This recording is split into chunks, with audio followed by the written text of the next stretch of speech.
नमस्कार दोस्तों, तो कैसे हैं आप। आज हम लेकर आए हैं क्लास 10 का मैथ्स का पेपर और अथवा सहित यहाँ पे आप हल करेंगे इसको। तो आप वीडियो को बिना स्किप किए देखें, क्योंकि मैथ्स में आपको शायद कुछ समझना है, इसलिए आप इसे बिना स्किप किए देखें।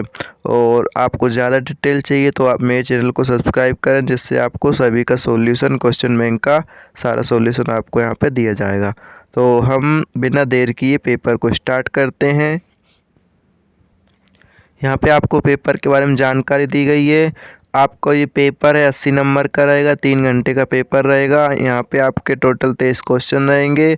1 से 5 तक आपके वस्तुनिष्ठ प्रश्न रहेंगे और 6 से लेकर 23 तक आपके क्वेश्चन सॉल्यूशन के लिए रहेंगे। तो यहाँ पे सबसे पहले आपके सही विकल्प हैं, ये आप देख लीजिएगा। सही विकल्प ये आपके क्वेश्चन नंबर 3 पे जोड़ी रहेंगी, जो कि 8 पार्ट से पूछी जाएंगी। तो यहाँ पे 5 नंबर आपको 6 नंबर की आपकी जोड़ी 8 पार्ट से पूछी जाएंगी। तो इसको आप अच्छे से कर लें। और आपके क्वेश्चन नंबर 4 पे एक वाक्य में उत्तर रहेंगे। और आपके क्वेश्चन नंबर 5 पे सत रहेगा। उसके बाद क्वेश्चन नंबर 6 से आपके क्वेश्चन स्टार्ट हो जाएंगे। तो आपको क्वेश्चन नंबर 6 को आप अच्छे से रीड कर लें। उसके बाद इसका अथवा भी रीड कर लें, हम इसको सॉल्व करने वाले हैं। तो अब हम इनके आंसर देखेंगे। ये देखिए यहाँ पे क्वेश्चन नंबर 1 हमने सॉल्व किया है। यहाँ विकल्प क्वेश्चन नंबर 2 में खाली स्थान थे जो हमने सॉल्व कर ली। यहाँ पे क्वेश्चन नंबर 3 में आपकी जोड़ियाँ थी। क्वेश्चन 4 में आपके एक वाक्य में उत्तर थे। क्वेश्चन नंबर 5 में आपके सत हमने यहाँ सॉल्व कर लिए हैं सभी। अब हम आगे क्वेश्चन नंबर 6। ये आपका क्वेश्चन नंबर 6 है। ये आपका क्वेश्चन नंबर 6 हमने यहाँ पे हल किया है। कौन सी मेथड से? यूक्लिड मेथड से हमें इसका HCF निकालना था, क्योंकि कितनी जो बर्फियों की ढेरी कितनी कितने की बनाई जाएंगी। तो हमने यहाँ सॉल्व किया इसको। इसके बाद इसके अथवा को भी हमने यहाँ पे सॉल्व किया है। ज़्यादा डिटेल लिए आप चैनल को सब्सक्राइब करें और वीडियो देखें, जहाँ पे आपको डिटेल से चीज़ सब समझाई जाएंगी। तो इसके लिए मैं आपको लिंक डिस्क्रिप्शन में दे दूँगा। तो यहाँ पे आप देख लें क्वेश्चन नंबर 6 आपका अथवा शायद सॉल्व हो। अब हम देखेंगे क्वेश्चन नंबर 7। तो क्वेश्चन नंबर 7 में आपको यहाँ दिया है द्विघात बहुपद x² + 5x + 6 के शून्य ज्ञात कीजिए। और इसके अथवा और क्वेश्चन 7 का अथवा है आपको एक द्विघात बहुपद ज्ञात कीजिए जिसके शून्यकों के योग ये दिए। देखो यहाँ पे आपकी संख्या बदल सकती है, आपकी मेथड वही रहेगी, इसलिए आप इसको अच्छे से कर लें, क्योंकि ये आपका आने वाला है और आता ही है। तो अब हम देखेंगे क्वेश्चन 7 के अथवा भी इसका सॉल्यूशन। ये देखिए क्वेश्चन नंबर 7, हम इसके शून्य ज्ञात करेंगे। इसके हमने क्या किया, गुणनखंड किए। तो 5x के गुणनखंड 3 और 2 हमने कर लिए हैं, क्योंकि 3 दूनी 6 और 3 2 5 यहाँ पर हो गया है। हमारे शून्य का आ गए हैं -2 -3। उसी प्रकार नीचे में द्विघात बहुपद हमें ज्ञात करना था। तो शून्यकों का योग -b/a तो अल्फा प्लस बीटा होता है। ये आपको 5 दिया हुआ है। तो यहाँ पे हमने कंपेयर कर लिया, तो b-5 उसी बराबर 1 है यहाँ पे। तो थोड़ा सा देख लेना आप, थोड़ी गलती हो गई मुझसे ये। और शून्यकों का गुणनफल c/a होता है, अल्फा बीटा 2 दिया है। यहाँ भी कंपेयर किया हमने, तुलना की, तो c2 आगे 1। तो हमारा द्विघात समीकरण आगे x² - 5x + 2। तो आपका क्वेश्चन नंबर 7 भी यहाँ कंप्लीट हो गया। अब हम देखेंगे क्वेश्चन नंबर 8। क्वेश्चन नंबर 8 में क्या है, हमें ए दिया है, डी दिया है और हमें प्रथम 4 पद ज्ञात करना है, अथवा में आपको अगले 4 पद ज्ञात करने श्रेणी के। तो इसको हम अब सॉल्व करेंगे। ये आपका क्वेश्चन नंबर 8 रहा। यहाँ प्रथम पद दिया था, देखो प्रथम पद ए और आपका सार्वंतर डी दिया था, और श्रेणी होती है a + d a + 2d a + 3d। तो हम यहाँ पे चारों पद निकाल लेंगे ए और डी का मान रख के। अथवा में भी हमें ए और डी निकाल लेंगे। यहाँ पे भी हम श्रेणी जो दिया है उसके बाद के निकालेंगे। जैसे हमें 2 - 2 - 6 - 10 दिया है, इसमें अंतर आप देखते हो तो कितने का अंतर है यहाँ पे, -4 का। तो हम यहाँ पे a + 4d a + 5d a + 6d a + 7d मतलब आपका 5वां 6वां 7वां 8वां पद यहाँ निकाल लेंगे। तो ये हमारा क्वेश्चन नंबर 8 यहाँ पे कंप्लीट हो गया है। अब देखेंगे क्वेश्चन नंबर 9। क्वेश्चन नंबर 9 में क्या है, 10 मीटर लंबी एक सीढ़ी एक दीवार पर भूमि से 8 मीटर ऊंचाई पर स्थित खिड़की तक पहुंचती है। दीवार के आधार से सीढ़ी के निचले सिरे की दूरी ज्ञात करना है, अथवा में हमें डी ई समांतर बी सी दिया है और ए डी ज्ञात करना है। तो हम इसको अब सॉल्व करेंगे। ये देखो 9 क्वेश्चन। और आपसे ज़्यादा क्वेश्चन डिटेल समझने के लिए आप मेरे यूट्यूब चैनल को सब्सक्राइब करें। इस पर आपको डिटेल से और भी चीज़ें मिलेंगी, और भी पेपर मिलने वाले हैं यहाँ पे आपको। तो सब्सक्राइब ज़रूर कर दें, दोस्तों में शेयर कर दें, बेल आइकन को क्लिक कर दें, जिससे आने वाली नई वीडियो का नोटिफिकेशन आपको मिल सके। तो हम स्टार्ट करते हैं क्वेश्चन नंबर 9। तो यहाँ पे ए सी एक सीढ़ी है जिसकी लंबाई 10 मीटर है, और ए बी दीवार से टिकी है जिसकी ऊंचाई 8 मीटर है, तथा बी सी आधार है। यहाँ पे पाइथागोरस प्रमेय लगा देंगे हम, और हमारा बी सी निकल जाएगा। अब इसके अथवा का देखेंगे हम। इसका अथवा आपको ए ई दिया है, ई सी दिया है, बी डी दिया है, ए डी ज्ञात करना है। समानुपातिक प्रमेय से हम इनके क्या करेंगे, दोनों के फिर जो दोनों ए बी ए सी की जो बीच में जो इसको क्या करें समद्विभाजित कर रही है, वो लिख लेंगे हम अनुपात में दोनों को, और यहाँ मान रखेंगे, सॉल्यूशन हमारा हो जाएगा। तो ये हमारा क्वेश्चन नंबर 9 कंप्लीट हो गया। अब हम क्वेश्चन नंबर 10 देखेंगे। यहाँ पे के का मान ज्ञात करना है। बिंदु कैसे हैं, संरेखीय हैं।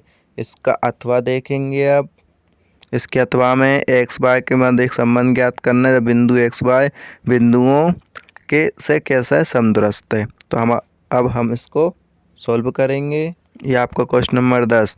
तो यहाँ पे देखो आपको कैसा दिया था, संरेखी दिए थे बिंदु। तो संरेखी बिंदु होते हैं तो आपका क्षेत्रफल जो रहता है त्रिभुज का वो 0 होता है। तो हम फॉर्मूला लिख लेंगे यहाँ पे क्षेत्रफल का, जो आपका त्रिभुज का क्षेत्रफल है, ये आपका चैप्टर 7 से लिया गया है। तो यहाँ पे हमने सभी मान रख दिए हैं, और हमारा एक के बराबर 0 आ गया है। अब हम इसका अथवा देखेंगे। ये आपका अथवा है, बिंदु समदूरस्थ हैं। तो यहाँ पे हम क्या करेंगे, दूरी का सूत्र लगा लेंगे। दूरी का सूत्र होता है x2 - x1 का whole square plus y2 - y1 का होल स्क्वायर अंडर रूट में। तो यहाँ पे हमने इसका क्या किया, स्क्वायर कर दिए, तो अंडर रूट हटा दिए हैं, सभी के मान रख दिए, और हमारा एक x - y बराबर 2a वांछित संबंध आ गया है। अब हम देखेंगे क्वेश्चन नंबर 11। आपका क्वेश्चन नंबर 11 ये रहा। यहाँ पे दिया यदि बिंदु और एक समांतर चतुर्भुज के शीर्ष इसी क्रम में है तो P का मान ज्ञात करना है। और अथवा में आपको दिया हुआ है बिंदु को जोड़ने वाले रेखाखंड को किस अनुपात में विभाजित करता है। तो हम एक क्वेश्चन नंबर 11 हल करेंगे। तो ये रहा आपका क्वेश्चन नंबर 11 का हल। तो यहाँ पे बिंदु कैसे हैं, विकर्ण समद्विभाजित करेंगे। तो आपको मध्य बिंदु के निर्देशांक लिखना है ए सी और बी डी के। क्या होता है इसका formula, x1 + x2/2 y1 + y2/2। तो यहाँ पे दोनों साइड हम मान रख देंगे, और हमारा ये सॉल्यूशन। तो यहाँ पे देखिए आप, ये हमारा पी कितना आ गया, 7 आ गया। और इसके अथवा का देखेंगे। ठीक है, तो यहाँ पे हमने मान लिया कि जो रहेगा रेखाखंड किसमें, m1 m2 में क्या करेगा, विभाजित करेगा अनुपात में। तो हमने यहाँ पे क्या विभाजन सूत्र के का प्रयोग किया है, उसमें मान रख दिए सभी। तो हमारा m1 m2 जो अनुपात है 2:7 निकल आया, और हमारा क्वेश्चन नंबर ये 11 भी कंप्लीट हो गया। अब हम देखेंगे क्वेश्चन नंबर 12। क्वेश्चन नंबर 12 हम क्या है, cot 85 degree plus cos 75 degree को 0 से 45 डिग्री कोण के बीच में व्यक्त करना है। अथवा में हमें सेक 4a कोसेक a - 20 दिया है, और हमें यहाँ पे a का मान ज्ञात करना है। तो अब हम करेंगे क्वेश्चन नंबर 12 का हल। ये आपका क्वेश्चन नंबर 12 रहा। यहाँ पे आपके ये दिया हुआ है 0 से 45 डिग्री बीच में हमें क्या करना है, ज्ञात करना है। देखो कोट 85 का हम लिख सकते हैं 90 - 5, और कोस 75 को लिख सकते हैं 90 - 15। तो देखो कोस 90 - थीटा होता है हमारा tan theta, cot 90 - theta tan theta होता है, और कोस 90 - थीटा sin थीटा। तो हमारे 5 डिग्री और 15 डिग्री, तो 0 से 45 के बीच में ये हमारे कोण है। तो हमारा इसका उत्तर आ गया। उसी प्रकार अथवा करेंगे तो सेक 4a हमें दिया हुआ है। तो देखो सेक 4a को हम क्या लिख सकते हैं, कोसेक 90 - 4a, क्योंकि कोसेक 90 - थीटा सेक थीटा होता है। हमने लिख दिया है। दोनों न्यून कोण है, तो हम इन दोनों को से हटा देंगे, और यहाँ पे a बराबर 22 डिग्री हमारा आ गया। तो क्वेश्चन नंबर 12 भी यहाँ कंप्लीट होता है। अब हम देखेंगे क्वेश्चन नंबर 13। 13 में क्या दिया है आपका, त्रिज्या 4 सेंटीमीटर वाले एक वृत्त के त्रिज्या खंड का क्षेत्रफल ज्ञात कीजिए जिसका कोण 30 डिग्री है और इसके अथवा में है आकृतिक छायांकित भाग का क्षेत्रफल ज्ञात करना है। आपको APD क्या दिया है, वर्ग दिया है, इसकी भुजा 14 सेंटीमीटर दी है और APD BPC आपके दो अर्धवृत्त हैं। अब हम इसको क्या करेंगे, हल करेंगे। ये आपका क्वेश्चन नंबर 13 है। त्रिज्या 4 सेंटीमीटर दी थी, कोण 30 डिग्री दिया था, वृत्त के त्रिज्या खंड का क्षेत्रफल ज्ञात करना है। इसका सूत्र होता है थीटा 360 इंटू π/r²। हमने सभी के मान रख दिए यहाँ पे। उसके बाद यहाँ पे आपका त्रिज्या खंड का क्षेत्रफल आ गया 4.18 सेंटीमीटर स्क्वायर। क्षेत्रफल हमेशा स्क्वायर में होता है तो आप इसको लिखना ना भूलें। अथवा में आपका एक वर्ग दिया था जिसकी भुजा 14 सेंटीमीटर थी। देखो यहाँ पे वर्ग का क्षेत्रफल और दोनों अर्धवृत्त का क्षेत्रफल हम निकाल लेंगे। उसके बाद वर्ग के क्षेत्रफल में से अर्धवृत्त के क्षेत्रफल को माइनस करेंगे तो छायांकित भाग निकल जाएगा। तो वर्ग का क्षेत्रफल भुजा स्क्वायर, भुजा 14 दी थी, 196 आ गया। अर्धवृत्त का क्षेत्रफल 1/2 πr² है। ये हमने मान रखे न, आर हमारे साथ थी क्योंकि हमारा वर्ग की भुजा 14 थी तो उसका आधा क्या होगा अर्धवृत्त की त्रिज्या। तो हमने त्रिज्या 7 सेंटीमीटर, उसके बाद हमारा सेंटीमीटर निकल आया। छायांकित भाग का क्षेत्रफल निकाला, वर्ग के क्षेत्रफल में अर्धवृत्त का क्षेत्रफल माइनस कर दिया। कितने हैं अर्धवृत्त हमारे 2 हैं तो 2 का मल्टीप्लाई कर दिया क्षेत्रफल में अर्धवृत्त के में, तो हमारे 42 सेंटीमीटर स्क्वायर छायांकित भाग का क्षेत्रफल निकल गया। तो यहाँ क्वेश्चन नंबर हमारा ये भी कंप्लीट होता है। अब क्वेश्चन 13 के बाद आते हैं क्वेश्चन 14 पे। एक डिब्बे में 5 लाल, 8 सफ़ेद और 4 हरे कंचे हैं। इस डिब्बे में एक कंचे यादृच्छिक से निकाल जाता है और क्या इसकी क्या प्रायिकता है कि कंचा हरा नहीं है। अथवा देखेंगे, मान लीजिए 5 एक फेंकते हैं, 4 से बड़ी संख्या की प्रायिकता और 4 से छोटी या बराबर की प्रायिकता ज्ञात करना है। तो ये आपका क्वेश्चन नंबर जो आपका 14 है वो आपका कहाँ से लिया गया है, ये आपका चैप्टर 15 से प्रायिकता से लिया गया है। तो इसको हम हल करेंगे। ये आपका क्वेश्चन 14 देखो, लाल जो हम दिया था, लाल कंचे 5, सफ़ेद 8, हरे 4 दिए थे और हमें हरे कंचा नहीं होने की प्रायिकता ज्ञात करना है। कुल यहाँ पे परिणाम हमारे 17 हैं और हमारे हरे कंचे के अनुकूल परिणाम 4 हैं और हरा कंचा नहीं होने के अनुकूल परिणाम 13 हैं। तो हरा कंचा नहीं होने की प्रायिकता ज्ञात करना है तो अनुकूल परिणाम लिख लेंगे ऊपर, हरे कंचे नहीं होने के और नीचे कुल परिणाम। तो आपका आ जाएंगे 13/17 उत्तर हो जाएगा इसका। और हमारा अथवा है, अथवा हम 5 एक फेंकने पर कुल कितने हमें जो रहेंगे 6 हमारे कुल परिणाम रहेंगे और 4 से बड़ी संख्या 5 और 6 मतलब 2 बार आएगा और 4 से छोटी है उसके बराबर में 1 2 3 4 मतलब 4 रहेंगे यहाँ परिणाम। तो 4 से बड़ी संख्या की प्रायिकता तो ऊपर लिखेंगे 4 से बड़ी संख्या का अनुकूल परिणाम, नीचे कुल परिणाम। तो आपके 2/6 हो जाएगा, 1/3 आ जाएगा। इसी प्रकार 4 से छोटी है उसके बराबर की प्रायिकता तो ऊपर लिख लेंगे क्या, 4 से छोटी है बराबर के अनुकूल परिणाम, नीचे कुल परिणाम। तो ये भी आपका कितना आ गया 2/3। तो यहाँ क्वेश्चन नंबर 14 भी आपका कंप्लीट हो गया। अब हम देखेंगे क्वेश्चन नंबर 15। क्वेश्चन नंबर 15 में भी आपको क्या प्रायिकता ज्ञात करना है। तो यहाँ पे भी एक चित्र प्राप्त करने की प्रायिकता ज्ञात कीजिए जहाँ पे एक सिक्के को चला जाता है और यहाँ पे पटाने की प्रायिकता ज्ञात करना है। अथवा में आपको 2 खिलाड़ी संगीता रेशमा है, टेनिस का मैच खेल रहे हैं, संगीता की जीतने की प्रायिकता 0.62 है, आपको रेशमा की जीतने की प्रायिकता ज्ञात करना है। इसको हम हल कर लेंगे। अब ये आपका क्वेश्चन नंबर 15 है। यहाँ पे सिक्के को चालने पर कुल परिणाम हेड और टेल मतलब चित या पट कुछ भी आ सकता है। तो 2 हैं, चिताने के अनुकूल परिणाम 1 है, पटाने के अनुकूल परिणाम 1 है। चिताने की प्रायिकता अनुकूल परिणाम, चिताने के और यहाँ पे कुल परिणाम तो 1/2। इसी प्रकार पटाने का भी 1/2 हो जाएगा। तो हमारे 1/2 इसकी चित और पटाने की प्रायिकता। अथवा देखेंगे संगीता द्वारा मैच जीतने की प्रायिकता कितनी है, 0.62 है। तो रेशमा के जीतने की प्रायिकता ज्ञात करना है, चूँकि घटना पूरक है इसलिए 1 माइनस संगीता के जीतने की प्रायिकता माइनस कर देंगे तो 0.38 हमारी ये रेशमा के मैच जीतने की प्रायिकता जाएगी। तो क्वेश्चन नंबर 15 भी यहाँ कंप्लीट होता है। अब हम देखेंगे क्वेश्चन नंबर 16। क्वेश्चन नंबर 16 में समीकरण को हल करना है। आपको यहाँ कोई विधि नहीं दी तो आप किसी विधि से हल कर सकते हो, श्रीधराचार्य सूत्र से या फिर गुणनखंड विधि से। अथवा हम देखेंगे द्विघात समीकरण के का मान ज्ञात करना है जिसके लिए समीकरण के 2 मूल बराबर हों। तो आपका क्वेश्चन नंबर 16 हम हल करेंगे। क्वेश्चन नंबर 16 से आपके 3 नंबर के क्वेश्चन स्टार्ट हो गए तो इसको थोड़ा सा बढ़ा के मतलब थोड़ा बड़ा लिखेंगे इसको। तो यहाँ पे क्वेश्चन नंबर 16 हल करेंगे। ये आपका क्वेश्चन नंबर 16 है। हमने गुणनखंड विधि का उपयोग किया। 6 दूनी 12, गुणा करने पे 12 आना चाहिए और घटाने पर माइनस का x, तो 4x प्लस 3x किया तो घटाने पे माइनस x मिलेगा और गुणा करने 12, तो हमारे x के मान दो मूल आ गए, 2/3 माइनस 1/2। उसी प्रकार अथवा करेंगे तो हमने इसको थोड़ा सोल्व कर लिया, सरल किया। उसके बाद इसकी हमने तुलना कर दी, ax² प्लस bx+c द्विघात समीकरण से हमारे a b c के मान आ गए। दो मूल बराबर होने की कंडीशन होती है b² माइनस 4ac। इसमें b और 4ac और a और c के मान रख देंगे और हमारा k का मान निकल जाएगा। यहाँ मान रख दिए हमने, हमारे के दो मान आए 0 और 6, तो 0 क्या है, संतुष्ट नहीं करता समीकरण को, तो के का मान आपका यहाँ 6 रहेगा। तो क्वेश्चन नंबर 16 भी यहाँ कंप्लीट होता है। अब हम देखेंगे क्वेश्चन नंबर 17। 17 आपका चैप्टर 5 से लिया गया है। यहाँ पे 2 अंकों वाली कितनी संख्या 5 से विभाज्य और अथवा में आपको श्रेणी के पदों की संख्या ज्ञात करना है। यहाँ आपका 17 5 से विभाज्य 2 अंकों वाली संख्या सबसे छोटी 10, 15, 20 और सबसे बड़ी 95 तक है। उसके बाद आपकी 2 अंकों वाली कोई संख्या नहीं है। तो ए 10 है, डी आपका डिफरेंट निकाल लिया 5। आपको इस श्रेणी में कितनी संख्याएं वो ज्ञात करना है, एन और ए एन। लास्ट पद क्या होता है, ए एन, जो हमें 95 दिया है। तो हम क्या करेंगे, एन बे पद का फॉर्मूला लगाएंगे, ए एन बराबर ए प्लस एन माइनस 1। इसमें सभी के मान रखेंगे, सोल्व करेंगे तो एन का मान 18 जाएगा।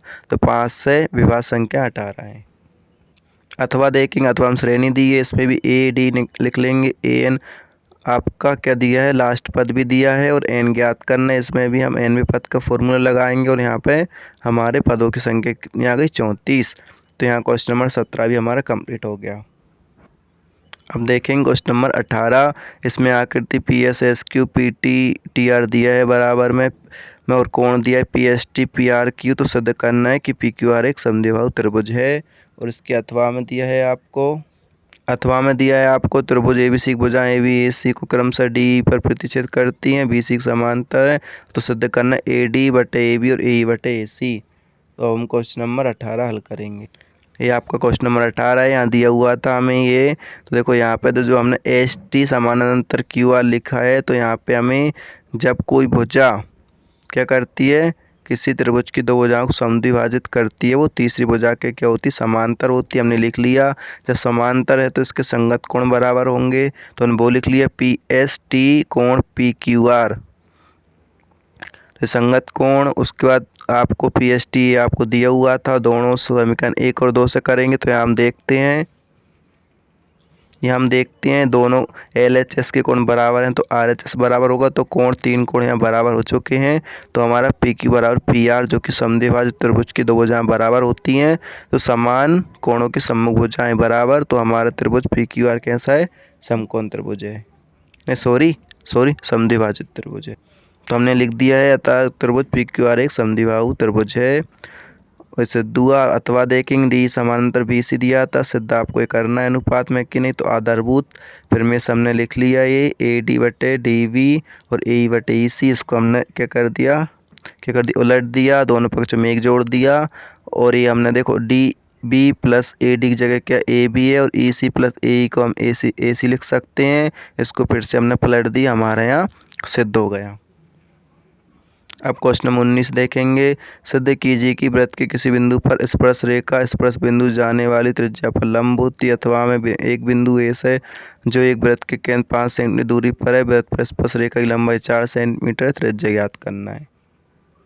यह आपका क्वेश्चन नंबर 19। तो केंद्र ओ वाला एक वृत्त है, पी स्पर्श बिंदु तथा एक्स वाई स्पर्श रेखा है, हमें ज्ञात करना है ओ पी एक्स वाई पर लंब है। तो यहाँ से हम एक बिंदु ले लेंगे, जो क्या है ओ क्यू बड़ा है ओ पी से। तो क्योंकि ये बिंदु पी के अतिरिक्त सभी एक्स वाई के प्रत्येक बिंदु के लिए सत्य है, तो इसलिए ओ पी बिंदु ओ से एक्स वाई के अन्य बिंदुओं की न्यूनतम दूरी है, इसलिए ओ पी एक्स वाई पर लंब है। अथवा देखेंगे, माना ओ केंद्र वाला एक वृत्त है ओ ए 5 और आपका ए बी 4 सेंटीमीटर, तो ओ बी ए बी पर लंब है, इसलिए हम इसमें पाइथागोरस लगा देंगे। उससे हमारा ओ बी 3 सेंटीमीटर निकल गया। तो वृत्त की त्रिज्या 3 सेंटीमीटर। यहाँ क्वेश्चन नंबर हमारा 19 कंप्लीट हो गया। अब आते हैं क्वेश्चन नंबर 20 पे। इसमें प्रतिस्थापन विधि से इस रैखिक समीकरण युग्म को हल करना है। और ये आपका 20 का अथवा में क्या है, पी के किन मानों के लिए निम्न समीकरणों युग्म के एक अद्वितीय हल है। तो हमें ये क्वेश्चन नंबर 20 हल करेंगे। ये आपको 20 दिया हुआ है, यहाँ समीकरण को हम प्रतिस्थापन से हल करेंगे। प्रतिस्थापन में किसी एक समीकरण से x से y का मान निकाल कर समीकरण दूसरे में रख देते हैं उसके बाद हमारा y का मान 2 आ गया। इस समीकरण के y के मान को समीकरण 3 में रखेंगे तो x का मान आ गया। तो हमारा ये x बराबर -1 y बराबर 2 आ गया।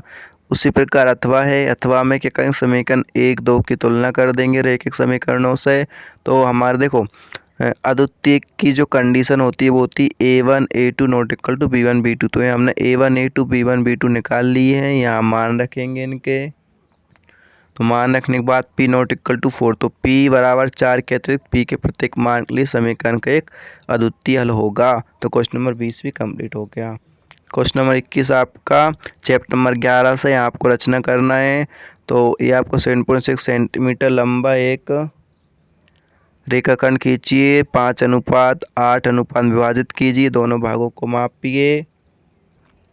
और ये आपको दिया है 4 सेंटीमीटर 5 सेंटीमीटर 6 सेंटीमीटर भुजाओं वाले एक त्रिभुज की रचना कीजिए और फिर इसके समरूप एक अन्य त्रिभुज की रचना कीजिए जिसकी भुजाएं दी हुई त्रिभुज के संगत भुजाओं की 2/3 गुनी हो। तो हमें 11वां करेंगे। तो यहाँ आपको 11वीं रचना करना है। इसमें रचना में हम सबसे पहले क्या करेंगे, ए बी 7.6 सेंटीमीटर रेखाखंड खींचेंगे। आप जो जो कर रहे हो आपको वो यहाँ पे लिखना है, कुछ अलग से नहीं लिखना है। आप जैसा करते जा रहे हो बनाते जा रहे हो वैसा लिखते जाएं। तो सर्वप्रथम हमने क्या किया, ए बी बराबर 7.6 सेंटीमीटर रेखाखंड खींचा, हमने लिख दिया। उसके बाद बिंदु ए से रेखा ए एक्स खींची, वो हमने लिख दिया। उसके बाद रेखा ए एक्स को 13 बराबर भागों में विभाजित किया। उसके बाद A13 को बी से मिलाया और हमारे A13 बी के समांतर A5C खींचा, तो वो भी हम लिख दिया है ना। उसके बाद हमारे इस प्रकार हमारा क्या बन गया, ये ए बी हमारे 5:8 में विभाजित कर दिए। ए बी ए सी और बी सी को नाप दिया। तो हमारा ये क्वेश्चन नंबर 21 का ये सोल्व हो गया पहला क्वेश्चन। अथवा में भी हमें क्या करना था, हमें भुजाएं दी थी 6 सेंटीमीटर 5 सेंटीमीटर 4 सेंटीमीटर। तो हमने सबसे पहले क्या किया, ए बी 6 सेंटीमीटर का रेखाखंड खींचा। उसके बाद ए से 4 सेंटीमीटर और बी से 5 सेंटीमीटर के चाप काटे और यहाँ पर कटान बिंदु को सी नाम दिया और ए व सी को सी से मिलाया। इस प्रकार त्रिभुज ए बी सी बना दिया। अब इसको 2/3 के अनुपात में हमें क्या करना है, बनाना है। उसके बाद हमने ए बी से एक न्यून कोण बनाती हुई रेखा ए एक्स खींची। उसके बाद ए एक्स को 5 बराबर भागों में विभाजित किया। फिर हमने क्या किया, A3 को बी से मिलाया और A3 बी के समानांतर A2 बी डैश खींची और बी सी के समानांतर बी डैश सी डैश खींची और इस प्रकार हमने त्रिभुज A B dash C dash की रचना की। अब आते हैं क्वेश्चन नंबर 22 पे। दो घनों जिनमें से प्रत्येक का आयतन 64 सेंटीमीटर क्यूब है के संलग्न फलकों को मिलाकर एक ठोस बनाया जाता है। इससे प्राप्त घनाभ का पृष्ठीय क्षेत्रफल हमें ज्ञात करना है। अथवा में मॉडल बनाने वाली मिट्टी से ऊंचाई 24 सेंटीमीटर और आधा त्रिज्या 6 सेंटीमीटर वाला एक शंकु बनाया गया है। एक बच्चे ने इसे गोले का आकार में बदल दिया है। गोले की त्रिज्या ज्ञात करना है। यह आपका क्वेश्चन नंबर 22 है। यहाँ पे देखो घन का आयतन भुजा क्यों होता है, तो हम भुजा 4 सेंटीमीटर निकल आई है। तो जब घनों के संलग्न फलकों को मिलाकर घनाभ बनाया गया तो घनाभ की भुजाएं यही होंगी, सिर्फ ऊंचाई 8 हो जाएगी। तो हम घनाभ का पृष्ठीय क्षेत्रफल का फॉर्मूला लिखेंगे, सब के मान रखेंगे, लंबाई चौड़ाई ऊंचाई और यहाँ पे 160 सेंटीमीटर क्या आ गया, पृष्ठीय क्षेत्रफल आ गया घनाभ का। उसके बाद अथवा हम शंकु त्रिज्या 6 सेंटीमीटर देती है, ऊंचाई 24 सेंटीमीटर है, गोले की त्रिज्या ज्ञात करना है। तो शंकु का आयतन 1/3 पाई आर स्क्वायर एच होता है, मान रख देंगे। गोले का आयतन 4/3 पाई आर क्यू होता है। याद रखना है जो मिट्टी है उसका आयतन क्या है, समान है। तो यहाँ पे शंकु और गोले के आयतन की मिट्टी का आयतन समान रहेगा, तो दोनों के आयतन बराबर रहेंगे। तो यहाँ पर देखिएगा, चूंकि शंकु के रूप में और गोले के रूप में मिट्टी के आयतन बराबर है, इसलिए गोले का आयतन बराबर शंकु का आयतन। दोनों के आयतन के फॉर्मूले लगा लेंगे और आर क्यू 6Q आ गया, क्यू क्यू कट जाएगा तो आर का मान 6। तो यहाँ पे गोले की त्रिज्या 6 सेंटीमीटर आ गई है। अब क्वेश्चन नंबर 23 में दिए गए आंकड़ों से माध्य ज्ञात करना है और नीचे अथवा में दिए गए आंकड़ों से हमें बहुलक ज्ञात करना है। तो यहाँ पे हम इसको हल करेंगे। तो ये हमने देखो यहाँ पे क्या है, साक्षरता दर, हमने क्या अंतराल लिख लिया, नगरों की संख्या बारंबारता हमारी है, तो इसको FI निकाला हमने। तो SI में क्या, हम क्या करेंगे, XI में अंतराल को दोनों के निम्न सीमा सीमा को जोड़कर 2 का भाग देते हैं, तो 2 का भाग दिए 50 आ गया है। इसमें क्या है, सभी में अंतर समान है, समान है 10-10 का, तो हमने 10-10 जोड़ दी, 50 60 70 80 90, XI निकल आया FI XI निकाला, दोनों मल्टीप्लाई कर दिया, तो सिग्मा FI मतलब सबको जोड़ दिया F को, और यहाँ पे सिग्मा FI XI, तो यहाँ भी हमने FI XI सभी के आंकड़ों को जोड़ दिया है, माध्य का फॉर्मूला लगाया या मान रखा, तो हमारे यहाँ आ गया 69.43%। हमने लगभग इसलिए लिखा है क्योंकि यहाँ 42 आ रहा था, उसके बाद ये बढ़ता हुआ जा रहा था, तो हमने एक अंक बढ़ा दिया, एक अंक बढ़ा के लिख देते हैं यहाँ पे। तो हमारा क्वेश्चन 23 का ये 23 हुआ। इसका अथवा का देखेंगे, अथवा में क्या बहुलक ज्ञात करना था।